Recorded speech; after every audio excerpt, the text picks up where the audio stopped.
রাষ্ট্রপতির সঙ্গে সংলাপে যাওয়ার আগ মুহূর্তে ইসি গঠন আইনের খসড়ায় অনুমোদন দিল ক্ষমতাসীনরা। বৈঠক শেষে এই অধিবেশনেই পাশের ইঙ্গিত ওবায়দুল কাদেরের।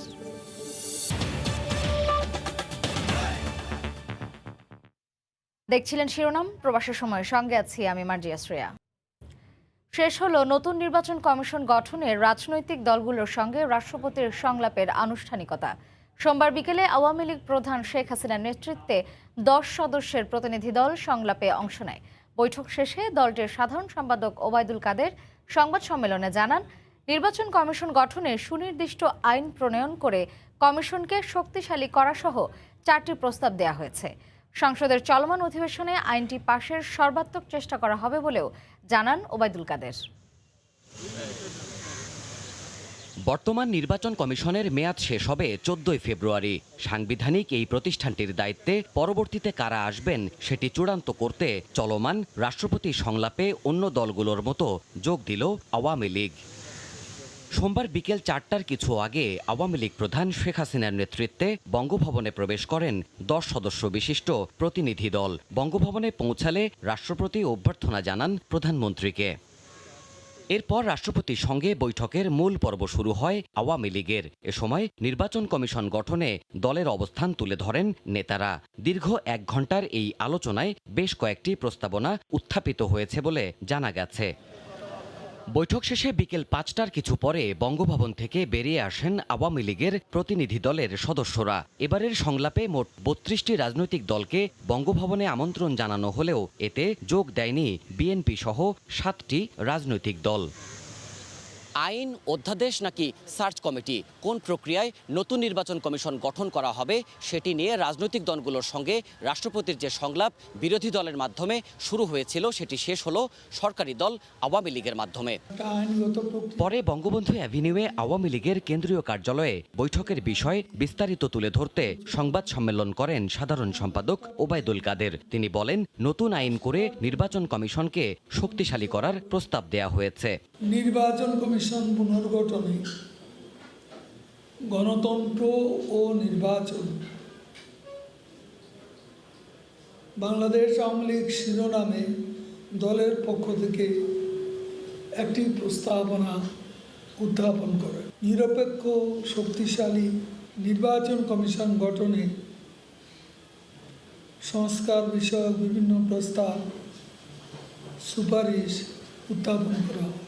আইন প্রণয়ন ছাড়া কমিশন গঠনে ভিন্ন কোনো প্রস্তাব দেয়া হয়েছে কিনা এমন প্রশ্নের জবাবে ওবায়দুল কাদের বলেন, চলতি অধিবেশনেই আইনটি পাশের সর্বোচ্চ চেষ্টা করা হবে।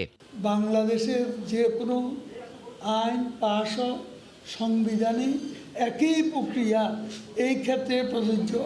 আগে হয়নি বলে এখন কেন হবে না? প্রক্রিয়া তো আছে। প্রক্রিয়া অনুযায়ী সমুদয় চেষ্টা আমাদের কাছে আইন পাশ করা কোনো ম্যাজিকের তাস নেই। এছাড়া নির্বাচন কমিশনকে নিরপেক্ষ ও শক্তিশালী করতে তথ্য প্রযুক্তির ব্যবহার বাড়ানোর ওপরও গুরুত্ব তুলে ধরেছে আওয়ামী লীগ। বিভিন্ন পর্যায়ে। দেবাশিস রায়, সময় সংবাদ, ঢাকা। এদিকে আওয়ামী লীগ সংলাপে যাওয়ার আগ মুহূর্তে মন্ত্রিপরিষদ সচিব জানান, প্রধান নির্বাচন কমিশনার ও নির্বাচন কমিশনার নিয়োগ আইনের খসড়ায় অনুমোদন দিয়েছে মন্ত্রিসভা। প্রধানমন্ত্রী শেখ হাসিনার সভাপতিত্বে সোমবার দুপুরে মন্ত্রিসভার বৈঠকে এ অনুমোদন দেয়া হয়। এ আইনে সার্চ কমিটির মাধ্যমে প্রধান নির্বাচন কমিশনার ও নির্বাচন কমিশনার নিয়োগের বিধান থাকছে। প্রধান নির্বাচন কমিশনার এবং নির্বাচন কমিশনার নিয়োগের যোগ্যতা হবে বাংলাদেশি নাগরিক। তাদের বয়স হতে হবে 50 বছর। সরকারি, বেসরকারি, আধা সরকারি বা বিচার বিভাগীয় পদে কমপক্ষে 20 বছর কাজের অভিজ্ঞতা থাকতে হবে। প্রধান নির্বাচন কমিশন এবং নির্বাচন কমিশনার নিয়োগ আইন 2022-এর চূড়ান্ত অনুমোদন দেওয়া হয়েছে। এটা ছিল না ড্রাফটে, এটা ক্যাবিনেট ইনক্লুড করে দিচ্ছে। কোনো গুরুত্বপূর্ণ সরকারি, আধা সরকারি বা বেসরকারি পদে বা বিচার বিভাগীয় পদে কমপক্ষে 20 বছরের কাজের অভিজ্ঞতা থাকতে হবে। ফুল ও মিষ্টি নিয়ে নারায়ণগঞ্জে পরাজিত মেয়র প্রার্থী তৈমুরের বাসায় গেলেন বিজয়ী আইভী। দিলেন সবাইকে নিয়ে উন্নয়নের প্রতিশ্রুতি। এসবের সহযোগিতায় পাশে থাকার আশ্বাস দিয়েছেন তৈমুর। এদিকে সিটি নির্বাচনে টানা 3য় জয়ের পর নারায়ণগঞ্জে চলছে উৎসব। নেচে গিয়ে আইভীর দেওভোগের বাড়ির সামনে বিজয় উদযাপন করেন কর্মী সমর্থকরা। হাসিবুর রহমানকে সঙ্গে নিয়ে নারায়ণগঞ্জ থেকে সাদাত রহমতুল্লাহর রিপোর্ট। নির্বাচনের শুরু থেকেই দুই প্রধান প্রতিদ্বন্দ্বী প্রার্থীর প্রচার প্রচারণায় উৎসবে জমে উঠেছিল নারায়ণগঞ্জ সিটি কর্পোরেশন নির্বাচন। শেষও হয়েছে নির্বাচনে উৎসবের মধ্য দিয়ে। বিজয়ী প্রার্থী পরাজিত প্রার্থীর বাসায় মিষ্টি নিয়ে হাজির।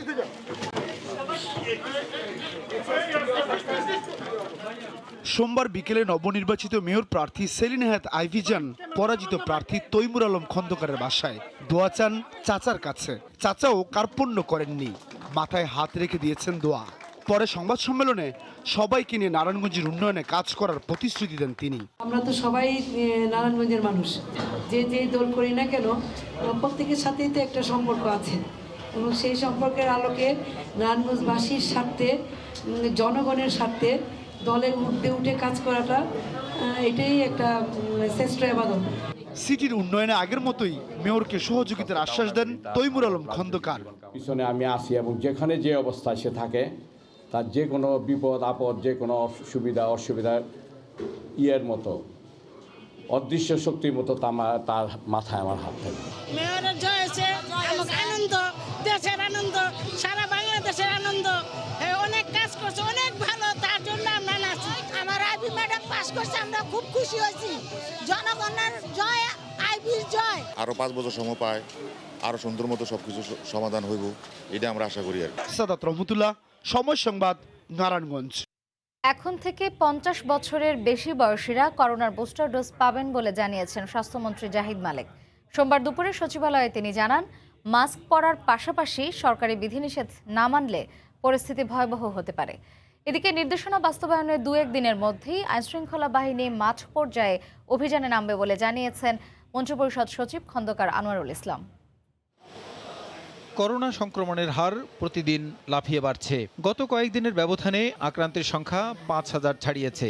এদিকে এক জরিপে বর্তমানে করোনা আক্রান্তদের মধ্যে নতুন ভেরিয়েন্ট ওমিক্রন শনাক্তের হার 59%। সামাজিক দূরত্ব এ অবস্থায় স্বাস্থ্যমন্ত্রী হুঁশিয়ারি উচ্চারণ করে বলেন, সরকারি বিধিনিষেধ যথাযথভাবে না মানলে পরিস্থিতি ভয়াবহ হতে পারে। গতকাল 5200 ছিল আক্রান্ত সংখ্যা, 18% প্রায়। তাতে আমার মনে হয় 30% পৌঁছাতে বেশি সময় লাগবে না। আর এই রেটে যদি বাড়ে 1-1.5 মাসের মধ্যে হাসপাতালে কোনো জায়গা থাকবে না। সরকারের সিদ্ধান্ত অনুসারে এখন থেকে 60 বছরের পরিবর্তে 50 ঊর্ধ্ব ব্যক্তিদের দেয়া হবে করোনার বুস্টার ডোজ। 7 লক্ষর মতো বুস্টার ডোজ দিতে পেরেছি। বুস্টার ডোজ দেওয়ার যে বয়স ছিল 60 বছর, সিদ্ধান্ত নিয়েছি 50 বছরের থেকে এখন বুস্টার দেওয়া হবে। সোমবার মন্ত্রিসভার বৈঠক শেষে মন্ত্রিপরিষদ সচিব সাংবাদিকদের জানান, দ্রুত হারে ওমিক্রন ছড়িয়ে পড়া ঠেকাতে সবাইকে সরকারি বিধিনিষেধ মেনে চলতে 2-1 দিনের মধ্যেই কঠোর অভিযান পরিচালনা করবে আইন শৃঙ্খলা বাহিনী। 2-3 দিন একটু অবজার্ভ করবে, তারপরে আমরা কিছু অ্যাকশনে যাব। অলরেডি আমরা প্রশাসনকে এবং ল এনফোর্সিং এজেন্সিকে ওয়াচ করতে বলছি। কোনোভাবেই যদি আমরা কমিউনিটি অ্যাওয়ারনেস, মানে সেফটি মেজার যদি আমরা না পালন করি, মাস্ক না পরলে কোনোভাবেই এটা ঠেকানো সম্ভব না।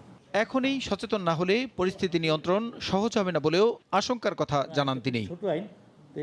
প্রসূন আশিস, সময় সংবাদ, ঢাকা। নতুন শিক্ষাবর্ষে ঢাকা বিশ্ববিদ্যালয়ের ভর্তিচ্ছু শিক্ষার্থীদের আসন কমছে 1000-এর বেশি। কর্তৃপক্ষের দাবি, শিক্ষক শিক্ষার্থীর অনুপাতে ভারসাম্য আনা সহ প্রয়োজনীয় সুযোগ সুবিধা নিশ্চিত করতেই এই সিদ্ধান্ত। গবেষকরা বলছেন, শিক্ষকের সংখ্যা না বাড়িয়ে আসন কমানো ফলপ্রসূ হবে না। শাকির আহমেদের রিপোর্ট। গত কয়েক দশকে ঢাকা বিশ্ববিদ্যালয়ে নতুন নতুন বিভাগ খুলে বাড়ানো হয়েছে আসন সংখ্যা। তবে সে অনুযায়ী বাড়েনি শিক্ষক, শ্রেণীকক্ষ, লাইব্রেরি, আবাসন ও পরিবহন সুবিধা। ফলে শিক্ষার গুণগত মান বজায় রাখতে হিমশিম খাচ্ছে দেশের শীর্ষ এই বিদ্যাপীঠ।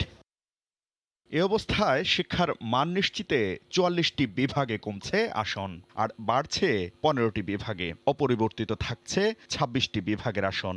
পাঠদানের ক্ষেত্রে যাতে করে শিক্ষক শিক্ষার্থীর শ্রেণীকক্ষে পরস্পরের মধ্যে যেন ইন্টারাকশন থাকে, গবেষণার ক্ষেত্রে যেন একজন শিক্ষক নিজেও গবেষণা করতে পারেন, শিক্ষার্থীকেও গবেষণা করার ক্ষেত্রে পরিপূর্ণ সময় দিতে পারেন, এই সবগুলোর সাথে সামঞ্জস্য রেখেই ঢাকা বিশ্ববিদ্যালয়কে যুগের চাহিদা মেটানোর জন্য আন্তর্জাতিক মানে উন্নীত করতেই আমাদের এই সিদ্ধান্ত। বাজার চাহিদা অনুসারে আসন সংখ্যা পুনর্বিন্যাস নিয়ে মিশ্র প্রতিক্রিয়া জানিয়েছেন শিক্ষার্থীরা। শিক্ষার যে গুণগত মান এবং শিক্ষার যে পরিবেশ রয়েছে সেই পরিবেশটাকে যদি আমরা নিশ্চিত না করতে পারি তাহলে প্রতি বছর যে শিক্ষার্থী সংখ্যা বাড়ানো হচ্ছে সেটা আসলে কোনো কাজে আসবে না। কমানোর ফলে আমার মনে হয় আবাসন সংকটের ক্ষেত্রেও আমরা কিছুটা ওই দিকটা সামনে নেওয়া যাবে। অবশ্যই প্রত্যেকটা সাবজেক্ট গুরুত্বপূর্ণ এবং আমি কোনো সাবজেক্টকে এটার বাজার মূল্য বেশি বা বাজার মূল্য কম ব্যক্তিগতভাবে এভাবে বিচার করতে চাচ্ছি না। গুণগত শিক্ষা নিশ্চিতে বাড়াতে হবে শিক্ষকদের সংখ্যা, পাশাপাশি দরকার অবকাঠামোগত উন্নয়নও, এমন অভিমত শিক্ষা গবেষকদের। আসন সংখ্যা কমাবার জায়গা যদি বলেন সেটা কোনো সুযোগ নাই, যেহেতু আমাদের দেশে এত শিক্ষার্থী কোথায় ভর্তি হবে। আর যদি কোয়ালিটির প্রশ্নে বলেন প্রত্যেকটা ডিপার্টমেন্টে যান, ইট ইজ ইম্পসিবল আধুনিক ব্যবস্থাপনায় সুন্দরভাবে একটা কোয়ালিটি এডুকেশন আপনি এইরকম একটা বিরাট একটা ক্রাউডকে আপনি দিতে পারবেন। দেশের সর্বোচ্চ এই শিক্ষা প্রতিষ্ঠানে শিক্ষার্থীর সংখ্যা ৩৭,০০০, শিক্ষক প্রায় ২,০০০ আর বিভাগ রয়েছে ৮৩টি। শাকির আহমেদ, সময় সংবাদ, ঢাকা। কোনোভাবেই বন্ধ হচ্ছে না ভারতে তেল পাচার। আইনশৃঙ্খলা রক্ষা বাহিনীর নাকের ডগায় বেনাপোল দিয়ে পাচার হচ্ছে ডিজেল। প্রকাশ্যেই ড্রামে করে নিচ্ছে সীমান্তের ওপারে। এছাড়া বন্দর এলাকায় প্রকাশ্যে সাইনবোর্ড ঝুলিয়ে বিভিন্ন মুদি ব্যবসায়ী বিক্রি করছেন ডিজেল। পাচার রোধে নিরাপত্তা জোরদারের কথা বলা হলেও নেই তৎপরতা। আজিজুল হকের পাঠানো তথ্য ও ছবি নিয়ে রিপোর্ট। দেশের বৃহত্তম স্থলবন্দর বেনাপোলের বাইপাস সড়কে কাস্টমসের স্ক্যানিং মেশিনের সামনে দাঁড়িয়ে আছে ভারতীয় ট্রাক। সোমবার সকাল 10টার দিকে একজন ভারতীয় চালক প্লাস্টিকের বোতলে করে বন্দর এলাকার দোকান থেকে কিনে আনা ডিজেল ভরেন ট্রাকে।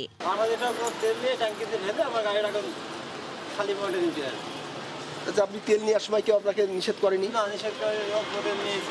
দিনে দুপুরে বন্দরের ব্যস্ততম সড়কে ভারতীয় ট্রাক চালকেরা স্থানীয় দোকান থেকে ড্রামে ভরে ডিজেল নিয়ে ট্রাকে ঢোকালেও যেন দেখার কেউ নেই।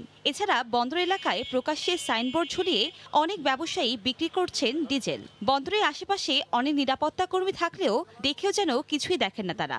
এরকম যদি তেল নেয় তাহলে তো আমাদের দেশে বাংলাদেশের তেল অনেক সংকট পড়ে যাবে, তেলের দাম আরও বাড়বে। তাই এটা কোনো প্রশাসনও দেখতেছে না। দেখা যাচ্ছে এখানে সিকিউরিটি আছে, আনসার আছে, এরা কোনো তোয়াক্কাও করে না। স্থানীয়দের অভিযোগ, ডিজেল পাচার রোধে বন্দরের 0 পয়েন্ট এলাকায় বিজিবির সদস্যরা টহল জোরদার করলেও বাংলাদেশের ভেতরে বন্দর এলাকার বাজারে নেই আইনশৃঙ্খলা বাহিনীর তেমন কোনো নজরদারি। সময় সংবাদ, বেনাপোল। বাণিজ্য মেলায় সাড়া ফেলেছে কয়েদিদের হাতে তৈরি নান্দনিক গৃহস্থালী পণ্য। ঘরকন্যার কাজে দরকারি বিভিন্ন কারুপণ্য সুলভে কিনতে পেরে খুশি মেলায় আগতরা। কারা কর্তৃপক্ষ জানালেন, লাভের অর্ধেক জমা হয় সংশ্লিষ্ট কয়েদিদের নামে, যা ইচ্ছে মতো খরচ করতে পারেন তারা। পালতোলা নৌকার বহর, দুঃখী পরিবারের প্রতিচ্ছবি কিংবা প্রেমের অনন্য নিদর্শন তাজমহল। দৃষ্টিনন্দন এমন নানান পণ্য তৈরি হয়েছে বিভিন্ন অপরাধে দেশের জেলখানাগুলোতে বন্দী সশ্রম কারাদণ্ডপ্রাপ্তদের হাতে। এসব পণ্যের প্রচারণা ও বাজার সম্প্রসারণেই সাজানো হয়েছে বাণিজ্য মেলার এই প্যাভিলিয়নটি। দামে কম, মানে ভালো, তাই দিনভর দর্শনার্থীরা এখানে আসেন দরকার মতো পছন্দের পণ্য কিনতে। বন্দি থাকলে মানুষের যে একটা মনটা মরে যায়, সেই জিনিসটা হয়নি। এটা বোঝা যায় কাজটা দেখে যে তাদের মন ভালো আছে। এই ব্যাগগুলো বাইরে তো 200 টাকা করে, এখানে 150 টাকা আছে। জিনিসগুলো যে আসলে সুন্দর, ওনাদের মধ্যেও ট্যালেন্ট আছে। আমি একটা নৌকা কিনছি। ঘরে আমাদের সাজানোর জন্য অনেক রকম জিনিস দেখতে পাচ্ছি। এখানে মিলছে আসবাবপত্র, খেলনা, কার্পেট, লুঙ্গি, গামছা, কাঠ, বাঁশ ও বেতের চেয়ার, টুল, মোড়া, জামা কাপড় ও ঘর সাজানোর বাহারি অনুষঙ্গ সহ বিভিন্ন নান্দনিক পণ্য। আমাদের মূল লক্ষ্য হচ্ছে বন্দীদের প্রশিক্ষণ দিয়ে তাদেরকে সমাজের মূলধারায় পুনর্বাসিত করা, যাতে তারা এই জ্ঞানটা দিয়ে পরবর্তীতে কর্মসংস্থান করতে পারে। পণ্য বিক্রি থেকে আসা লাভের একটা অংশ জমা হয় সংশ্লিষ্ট কয়েদির নামে। সাধারণত সশ্রম বন্দীরা এই পণ্যগুলো তৈরি করে, বিক্রি করার লভ্যাংশের 50% টাকা তারা তাদের প্রিজনার ক্যাশ বা পিসি ক্যাশে জমা হবে। এই টাকা তারা কারা অভ্যন্তরেও খরচ করতে পারবে পিসি কার্ডের মাধ্যমে, অথবা তাদের বাড়িতেও পাঠাতে পারবে। পণ্য তৈরির ক্ষেত্রে অঞ্চলভিত্তিক জনপ্রিয়তাকে গুরুত্ব দেওয়া হয় বলে জানান কারা কর্তৃপক্ষ। কামরুল হাসান সবুজ, সময় সংবাদ, নারায়ণগঞ্জ। করোনার লাগামহীন ঊর্ধ্বগতির মধ্যেই 30 জানুয়ারি পর্তুগালে হবে জাতীয় নির্বাচন। চলছে শেষ সময়ের প্রচারণা। মধ্যবর্তী নির্বাচন হলেও বিভিন্ন জনমত জরিপে এগিয়ে ক্ষমতাসীন সোশ্যালিস্ট পার্টি। প্রবাসী বাংলাদেশিদের প্রত্যাশা, ক্ষমতায় যারাই আসুক বজায় থাকবে অভিবাসীদের নিয়ে ইতিবাচক মনোভাব। তারিকুল হাসান আশিকের রিপোর্ট। রাজধানী লিসবন সহ পর্তুগালের বিভিন্ন অঞ্চলে করোনা পরীক্ষার কেন্দ্রগুলোতে নাগরিকদের দীর্ঘ লাইন। অপেক্ষার এমন চিত্রই বলে দেয় করোনায় আবারও কঠিন সময়ের মুখোমুখি দেশটি। বিভিন্ন বিধিনিষেধ বা ভ্যাকসিন কার্যক্রমে ইউরোপের অন্যান্য দেশের কাছে উদাহরণ হলেও পর্তুগালে প্রতিদিনই আক্রান্তের নতুন রেকর্ড তৈরি হচ্ছে। এরই মধ্যে বাজেটকে কেন্দ্র করে রাজনৈতিক সংকটে 2 বছর যেতে না যেতেই আগাম নির্বাচনের একেবারে শেষ সময়ে দেশটি। শুরু হয়ে গেছে নির্বাচন প্রক্রিয়াও। আসন্ন নির্বাচনকে কেন্দ্র করে রাস্তার পাশে বিলবোর্ডগুলোতে শোভা পাচ্ছে নানা দলের বিভিন্ন প্রতিশ্রুতি। নির্বাচন ঘিরে প্রত্যাশা রয়েছে বাংলাদেশি পর্তুগিজ সহ সাধারণ প্রবাসীদেরও।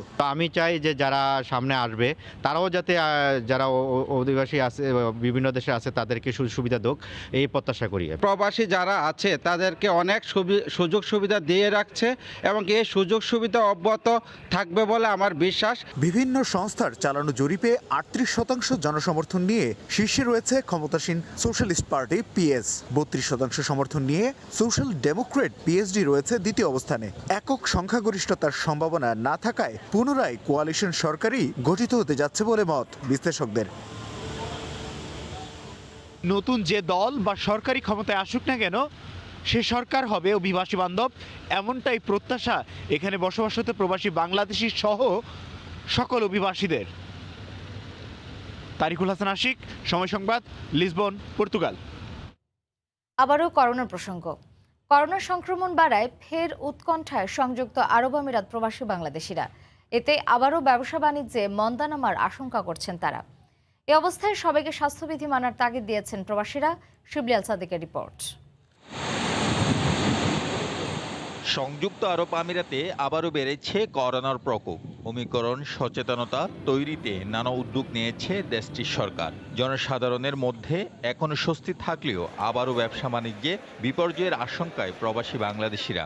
এখন এই অবস্থায় আমাদের তো আসলে অনেক চিন্তাতে পড়ে গেছে। আমরা যে বাংলাদেশে প্রতিষ্ঠান করতেছি, ধরেন রেস্টুরেন্টের ব্যবসা বাণিজ্য, মানুষ একটা আতঙ্কের মধ্যে আছে। এখনো বলতে পারতেন যে এটা কি বাড়বে নাকি কমবে।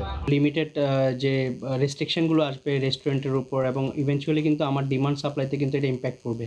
তো সেই হিসাবে আমাদেরকে কিন্তু এখন ব্যবসাটাকে ছোট করে যতটুক নিজের অ্যাফোর্ডেবিলিটি এবং কন্ট্রোলের ভিতরে আসে এছাড়া আর কোনো উপায় নেই। কারণ এখন আমরা যদি বেশি ব্যবসা করতে যাই আমাদের কিন্তু বড় ক্ষতির সম্মুখীন হতে হবে। রবিবার দেশটিতে শনাক্ত হয়েছে 3000-এর বেশি। এভাবে সংক্রমণ বাড়লে ফের লকডাউনের মুখোমুখি হতে হবে কিনা তা নিয়ে চিন্তিত প্রবাসী বাংলাদেশি সহ দেশটিতে বসবাসরত নাগরিকরা। লকডাউন হলেই এই যেভাবে ব্যবসায় সফলতা আসছে সেই সফলতা ধরে রাখা যাবে না এবং সরকারও এই দেশের সরকারও লকডাউনের চিন্তা করছে না। গত 2 বছরে করোনার সংক্রমণে বিপর্যস্ত প্রবাসীরা ক্ষতি পুষিয়ে নিতে ঘুরে দাঁড়ানোর চেষ্টার মধ্যেই ওমিক্রনের আগ্রাসনে চরম উৎকণ্ঠায় দিন কাটাচ্ছেন তারা। শিবলি আল সাদিক, সময় সংবাদ, সংযুক্ত আরব আমিরাত। বাংলাদেশ নারী ক্রিকেট দলের কমনওয়েলথ গেমসের বাছাই পর্ব শুরু হচ্ছে মঙ্গলবার। প্রথম ম্যাচে টাইগ্রাসদের প্রতিপক্ষ কেনিয়া। মালয়েশিয়ার কুয়ালালামপুরের কিনারা ওভালে ম্যাচ শুরু হবে বেলা 3:15টায়। গেল বছরটা দেশের নারী ক্রিকেট দলের জন্য সোনার হরফে লেখা হয়ে থাকবে। নিজেদের ক্রিকেট ইতিহাসে প্রথমবারের মতো বিশ্বকাপের মূল মঞ্চে খেলার টিকিট মিলেছিল টাইগ্রেসদের। এবার আরও একটি নতুন মিশনের সামনে দাঁড়িয়ে বাংলাদেশ দল। প্রথমবারের মতো কমনওয়েলথ গেমসে যুক্ত হয়েছে ক্রিকেট। এবছর 28 জুলাই থেকে 8 আগস্ট পর্যন্ত বার্মিংহামে চলবে গেমসের মূল পর্ব। এর আগে মালয়েশিয়ায় শুরু কমনওয়েলথ গেমসের বাছাই পর্বের লড়াই। বার্মিংহামে যেতে চাইলে পাশ করতে হবে মালয়েশিয়ায়। বাছাইয়ে বাংলাদেশ ছাড়াও আছে কেনিয়া, মালয়েশিয়া, স্কটল্যান্ড ও শ্রীলঙ্কা। এই 5 দলের মধ্যে সবার ওপরে যে থাকবে সেই সুযোগ পাবে মূল পর্বে Australia, Barbados, England, Bharat, New Zealand, Pakistan ও দক্ষিণ আফ্রিকার সঙ্গে মূল পর্বে খেলার। কারণ স্বাগতিক ইংল্যান্ডের সঙ্গে 2021 সালের 1 এপ্রিল পর্যন্ত টি-20 র্যাঙ্কিংয়ে শীর্ষ 6 দল আগেই টিকিট নিশ্চিত করে ফেলেছে। বাছাই পর্বের ম্যাচগুলো হবে রাউন্ড রবিন লিগ পদ্ধতিতে। প্রথম ম্যাচে কেনিয়ার বিপক্ষে মাঠে নামার আগে নারীদের আত্মবিশ্বাস যোগাচ্ছে নভেম্বরে বিশ্বকাপ বাছাইয়ের ম্যাচগুলো। দাপুটে পারফর্ম করা টাইগ্রেসরা এবার কমনওয়েলথের বাছাইয়েও সে ধারাবাহিকতা ধরে রাখতে চায়। তবে শৃঙ্খলা ভঙ্গের কারণে এবার দল থেকে বাদ পড়েছেন বিশ্বকাপ বাছাইয়ে বল হাতে তাণ্ডব ছড়ানো পেসার জাহানারা। সে শূন্যতা পূরণের সামনে থেকে ভূমিকা রাখতে চান জ্যোতিরা। 19 জানুয়ারি টাইগ্রেসদের প্রতিপক্ষ মালয়েশিয়া, 23 জানুয়ারি জ্যোতিদের লড়তে হবে স্কটল্যান্ডের বিপক্ষে, 24 জানুয়ারি শেষ ম্যাচে প্রতিপক্ষ শ্রীলঙ্কা। পারভিন আক্তার, সময় সংবাদ। এ পর্যায়ে শীর্ষ সংবাদগুলো জানিয়ে দিচ্ছি আরও একবার। রাষ্ট্রপতির সঙ্গে সংলাপে যাওয়ার আগ মুহূর্তে ইসি গঠন আইনের খসড়ায় অনুমোদন দিল ক্ষমতাসীনরা। বৈঠক শেষে এই অধিবেশনেই পাশের ইঙ্গিত ওবায়দুল কাদেরের। এই ছিল প্রবাসের সময়। সঙ্গে থাকুন সময়।